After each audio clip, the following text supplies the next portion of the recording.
तो पहले तो मैं बेसिक कंसेप्ट से वही डिस्कस कर रहा हूं, लेकिन दूसरा जो लेक्चर होगा हमारा मोशन अंडर ग्रेविटी पर, उसके अंदर डिटेल में इसको स्टडी करेंगे हम।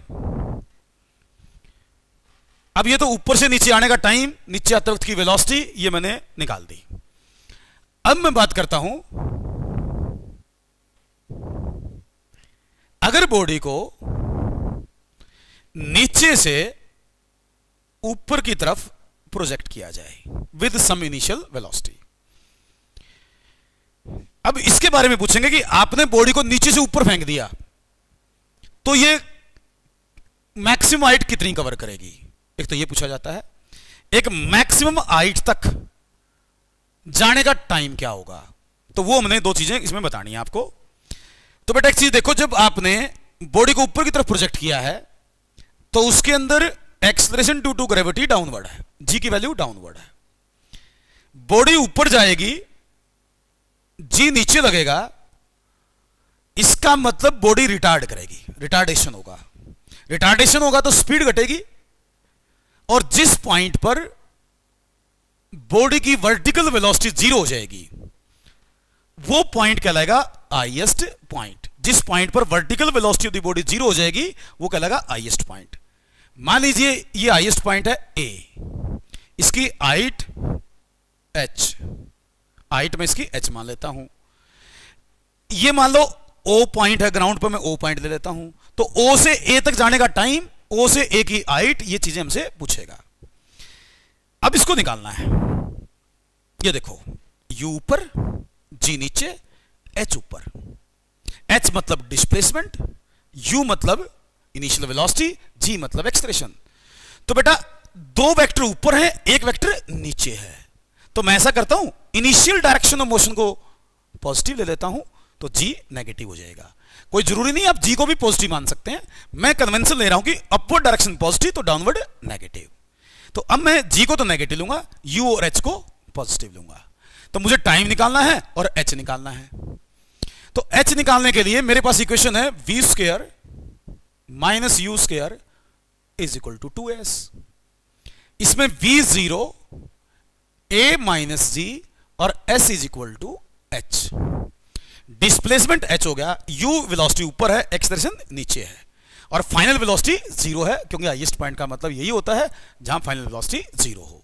तो पुट कर देते हैं, zero minus you square minus 2g H और minus you square minus 2g H. Minus से माइनस कट गया तो U square is equal to 2g H और H is equal to U square by 2g।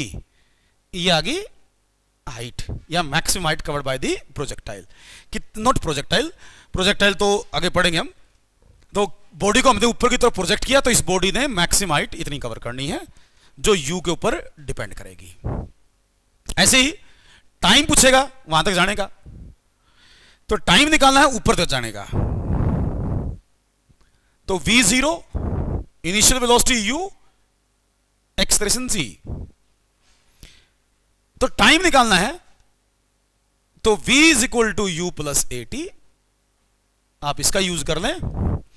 इसमें v क्या लिखूं, v0 initial velocity u और a क्या लिखें, माइनस जी और टाइम t।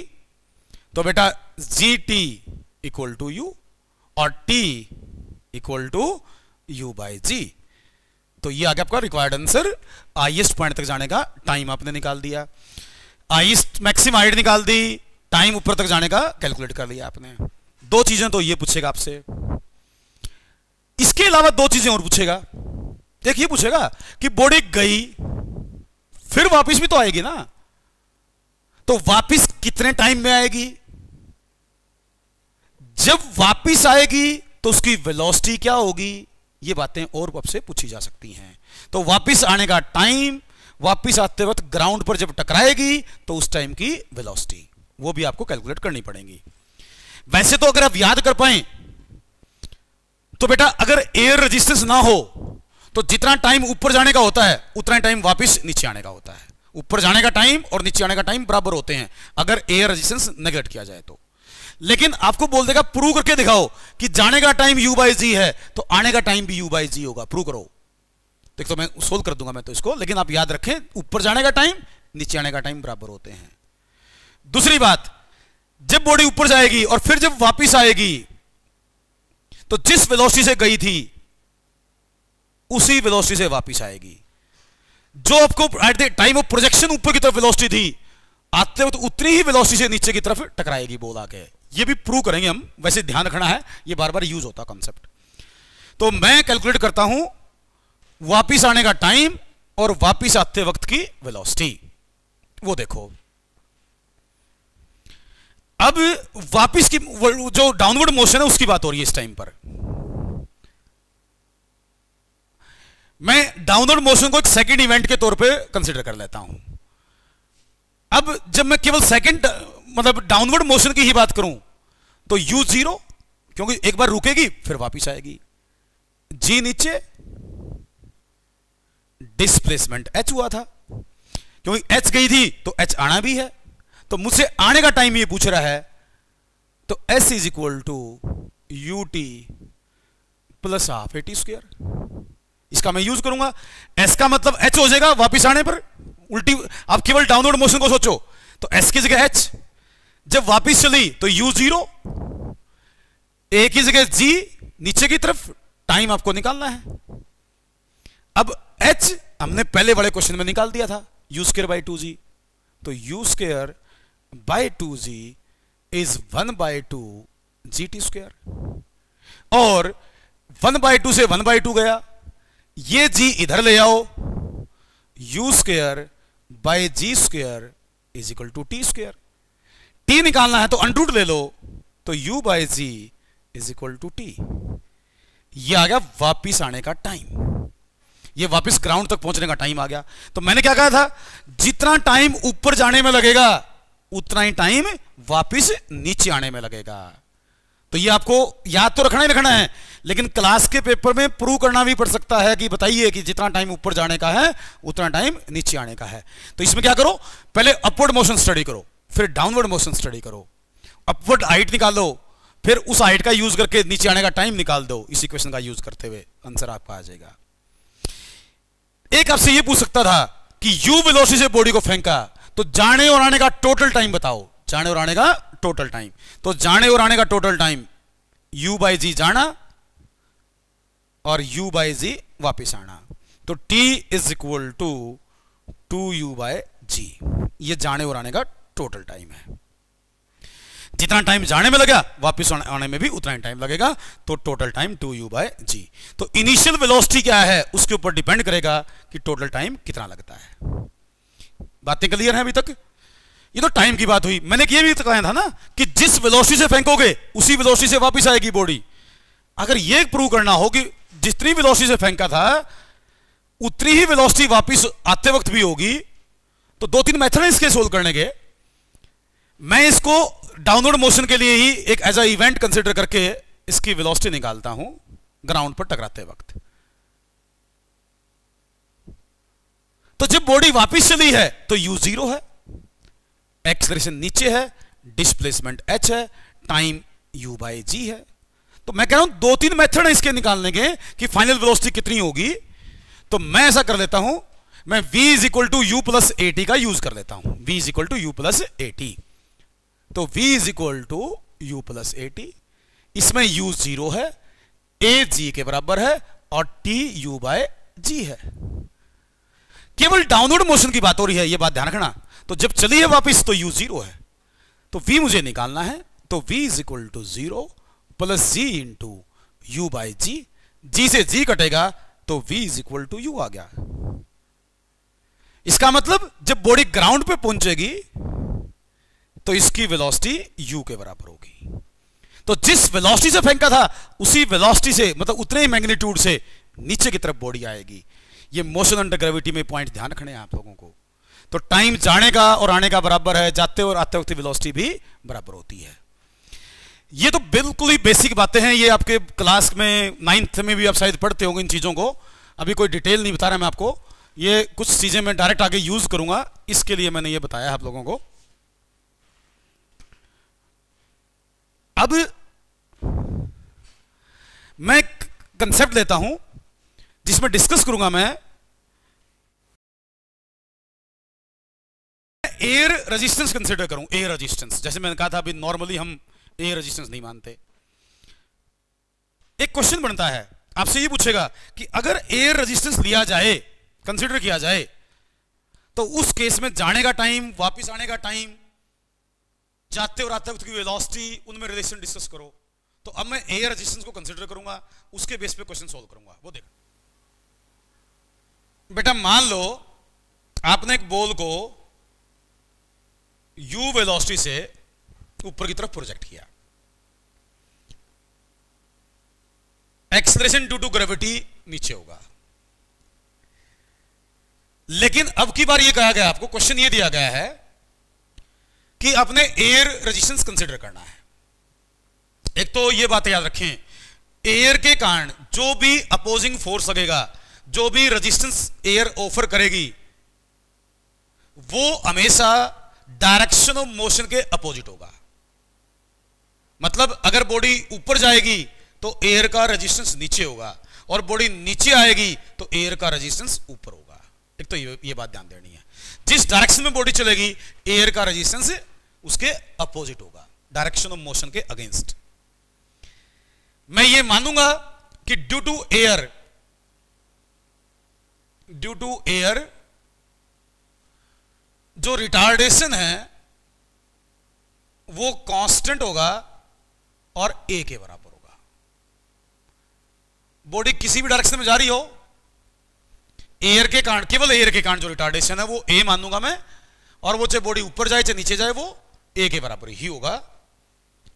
तो ये चीजें आपको दी गई हैं। कई बार क्या होता है, एयर के कारण रिटार्डेशन दे देता है, कई बार एयर के कारण फोर्स दे देता है। दो केस बनते हैं। मैं रिटार्डेशन वाला ले रहा हूं, फोर्स वाला अभी कंसिडर नहीं कर रहा हूं। कई बार क्वेश्चन चेंज कर देगा, इक्वल फोर्स वगैरह है या ऐसे कुछ कंसेप्चुअल क्वेश्चन आते हैं, वो भी मैं आपको बताऊंगा। तो एयर का रिटार्डेशन ए है। अब देखो, बॉडी ऊपर जाएगी, एक्सेलरेशन ड्यू टू ग्रेविटी नीचे लगेगा, और एयर के कारण भी एक्सेलरेशन ही नीचे ही आएगा। तो ए भी नीचे है, जी भी नीचे है, तो नेट एक्सेलरेशन होगा माइनस जी प्लस ए। Net acceleration minus G plus ए, क्योंकि मैं यू को पॉजिटिव मानूंगा तो जी को और ए को नेगेटिव बोलूंगा, तो ये रिटार्ड करेगी बॉडी ऊपर जाते वक्त। तो net acceleration minus G plus ए होगा। अब बॉडी ऊपर जाएगी, एक पर्टिकुलर पॉइंट पर वी उसकी 0 होगी, एच वह हाइट कवर करेगी, ऊपर तक जाने का टाइम टी लेगी।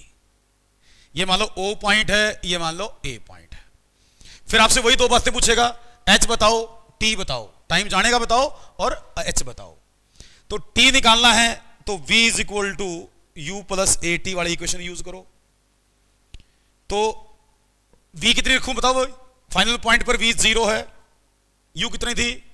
u के बराबर ही थी। Expression minus G plus A time T, इसको सोल्व करो तो z plus A into T equal to U, और t is equal to u over g plus A. ये आ गया time of ascent. Time of ascent मतलब ऊपर जाने का टाइम, मैं इसको टी ए बोल देता हूं, टाइम ऑफ असेंट, ऊपर जाने का टाइम।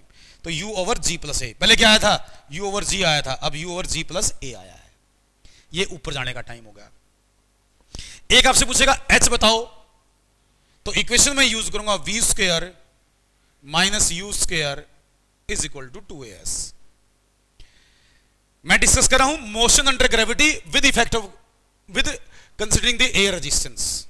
तो इसमें v 0, initial velocity u, acceleration minus g plus a, displacement h। अगर इसमें देखें तो माइनस से माइनस कटेगा, तो u square is 2g plus a into h। तो h कितना आया? h आया u square over 2g plus a। तो ये आए बेटे मैक्सिमम हाइट, जब एयर रेजिस्टेंस दे रखा था तो ये जाने का टाइम आ गया, यहां जहां तक जाएगी उसकी हाइट आ गई।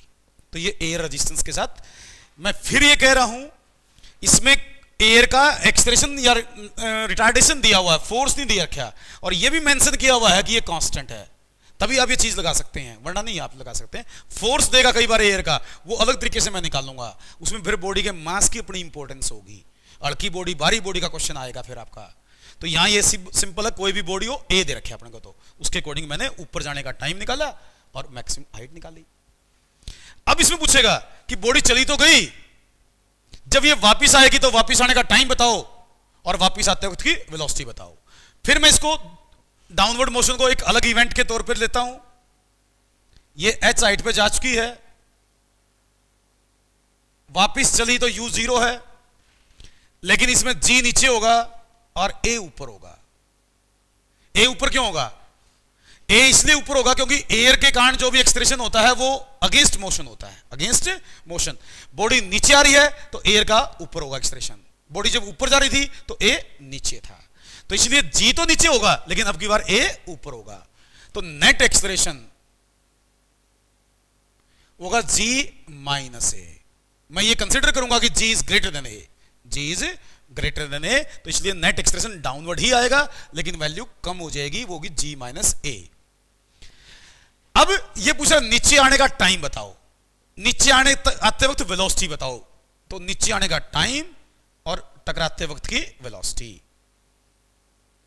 तो पहले मैं टाइम निकाल लेता हूं। टाइम निकालने के लिए इक्वेशन है s is equal to ut plus half at square. अब की बार एक्सप्रेशन पॉजिटिव है, सब कुछ नीचे है तो सब पॉजिटिव है। डिस्प्लेसमेंट h हो गया क्योंकि h हाइट से वापस आना है, तो h आते वक्त इनिशियल 0 है वेलोसिटी और a की जगह है g minus a sorry into t square. और इसमें अगर मैं h की वैल्यू जो पहले निकाली हुई है वो पुट करता हूं तो वो आएगी u square over 2 g plus a equal to 1/2 g minus a t square. इस 2 से 2 काटे हम और उस g माइनस a को इधर ले आए तो u square over g plus a into g minus a equal to t square. Clear बेटा?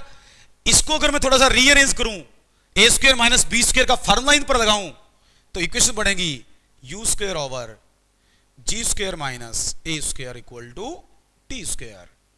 और अब मुझे निकालना था t, यह है t स्क्वायर, दोनों साइड का अंडर रूट ले लेता हूं। तो अगर मैं इसको सोल्व करूं तो t आता है मेरे पास u over under root g square minus a square. ये आ गया वापिस आने का टाइम भैया। अब देखो जाने का टाइम ये आया था, आने का टाइम ये आया है, ये दोनों बराबर नहीं है। जब एयर रेजिस्टेंस नहीं था तो जाने और आने का टाइम बराबर था। अगर एयर रेजिस्टेंस होगा तो ऊपर और जाने का टाइम अलग होगा, आने का टाइम अलग होगा। इसको टाइम ऑफ डिसेंट बोलूंगा मैं, TD लिख देता हूं मैं इसको, टाइम ऑफ डिसेंट, ये time of ascent. Time of ascent कम होगा अब की बार, टाइम ऑफ डिसेंट ज्यादा होगा। ऊपर जाने में कम टाइम लगेगा, वापिस आने में टाइम ज्यादा लगेगा, क्योंकि h हाइट गई, जाते हो तो g प्लस a था, आते हो g माइनस a, तो आने में टाइम ज्यादा लगेगा।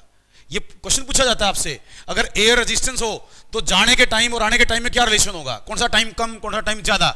तो ऊपर जाने में कम टाइम, नीचे आने में ज्यादा टाइम। ये इस बेस पर आप समझा सकते हैं। एक दो बार इसकी रेशो भी पूछी गई है, रेशो पूछी जाए तो रेशो भी निकाल दें, TA by TD, time of ascent by time of descent, इनकी रेशो निकालने तो भैया क्या आंसर बनेगा? देखो u over g plus a over u over under root g square plus minus a square. इसको सोल्व करेंगे तो TA over TD equal to क्या बनना चाहिए भैया? Under root g square minus a square over g plus a। ये लिख सकते हैं। तो ये टाइम ऑफ असेंट और टाइम ऑफ डिसेंट का फार्मूला है। इसको और भी मॉडिफाई कर सकते हैं आप, इसका आप यूं भी लिख सकते हैं, अंडर रूट, मैं इसको यहां लिख देता हूं। मैं क्या बता रहा हूं आप लोगों को, एयर रेजिस्टेंस अगर कंसीडर किया जाए तो टाइम ऑफ असेंट और टाइम ऑफ डिसेंट में रिलेशन क्या है। मैं इसको थोड़ा सा और रीअरेंज कर रहा हूं, वो लिख देता हूं under root g minus a into g plus a over g plus a। और इसको देखो, ये g प्लस a का अंडर रूट है, ये g प्लस a है, तो इसके साथ ये काटोगे तो नीचे under root g plus a बचेगा। तो ये TD था इसके नीचे, तो TA by TD equal to under root g minus a over g plus a। ये रिक्वायर्ड आंसर आपके पास आ जाता है। क्लियर जी? तो टाइम ऑफ असेंट और टाइम ऑफ डिसेंट का ये रिलेशन है जो आप सोल्व करके इसको बता सकते हैं क्या आएगा। तो एयर रेजिस्टेंस आपने कंसिडर किया, उसके बेस पर निकाला। एक मैंने कहा था आपको कि भाई ये और बताओ, जब ये बॉडी वापस आएगी, तो वापस आने का टाइम निकाला ना आपने, जो मैंने कहा ज्यादा होगा जाने वाले टाइम से। एक आपसे पूछेंगे वापस आते वक्त की वेलोसिटी और निकाल दो। तो वेलोसिटी निकालने के लिए चाहे टाइम का यूज कर लो, चाहे एच का यूज कर लो। मैं वेलोसिटी निकालने के लिए एच का यूज कर लेता हूं कि जब टकराएगी तो वेलोसिटी क्या होगी उसकी। देखो बेटा, जब बॉडी वापस चली है तो u 0 है, वेलोसिटी v डैश मान ली मैंने, g नीचे है, a ऊपर है, डिस्प्लेसमेंट h है। मैं इक्वेशन यूज करता हूं v square minus u square is equal to 2as। इसका यूज कर लेता हूं मैं। v निकालनी है, इसको मैंने v डैश बोल दिया अब की बार, v डैश स्क्वायर। इनिशियल 0 है, एक्सलेरेशन g माइनस a है, डिस्प्लेसमेंट h के बराबर है। h की वैल्यू आपने लिखी हुई है, तो v dash square is 2 g minus a into u square over 2 g plus a। ये h की वैल्यू है। 2 से 2 गया तो v dash square is equal to u square, ऊपर आया g माइनस a, नीचे आया g प्लस a। बोलो बेटे, मुझे v डैश चाहिए, ये v डैश का स्क्वायर है, तो दोनों साइड का अंडर रूट ले लेता हूं। तो v dash is equal to u under root g minus a over g plus a। ये अपने पास v डैश का आंसर आ जाता है। तो ये वेलोसिटी v डैश u से कम आएगी। पिछली बार इक्वल आई थी, अब की बार कम आएगी। कम क्यों आएगी? क्योंकि जब बॉडी चली तो एयर ने उसके ऊपर अपोजिंग फोर्स लगाया, ऊपर जाते वक्त भी और नीचे आते वक्त भी, जिसके कारण बॉडी की काइनेटिक एनर्जी का लॉस हुआ।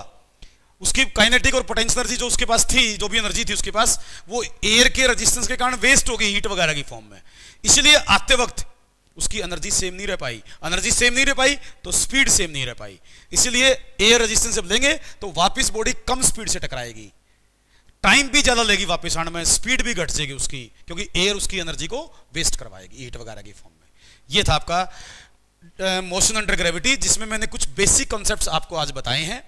इसको डिटेल में नेक्स्ट क्लास में मैं डिस्कस करूंगा। इसके बहुत सारी अलग अलग पॉइंट मुझे आपको बताने हैं, अभी कंप्लीट नहीं हुआ है ये, और इसके बारे में कुछ पॉइंट्स हैं। ये थोड़े से बेसिक से कॉन्सेप्ट्स मैंने आपको क्लियर कर दिए हैं। क्लियर।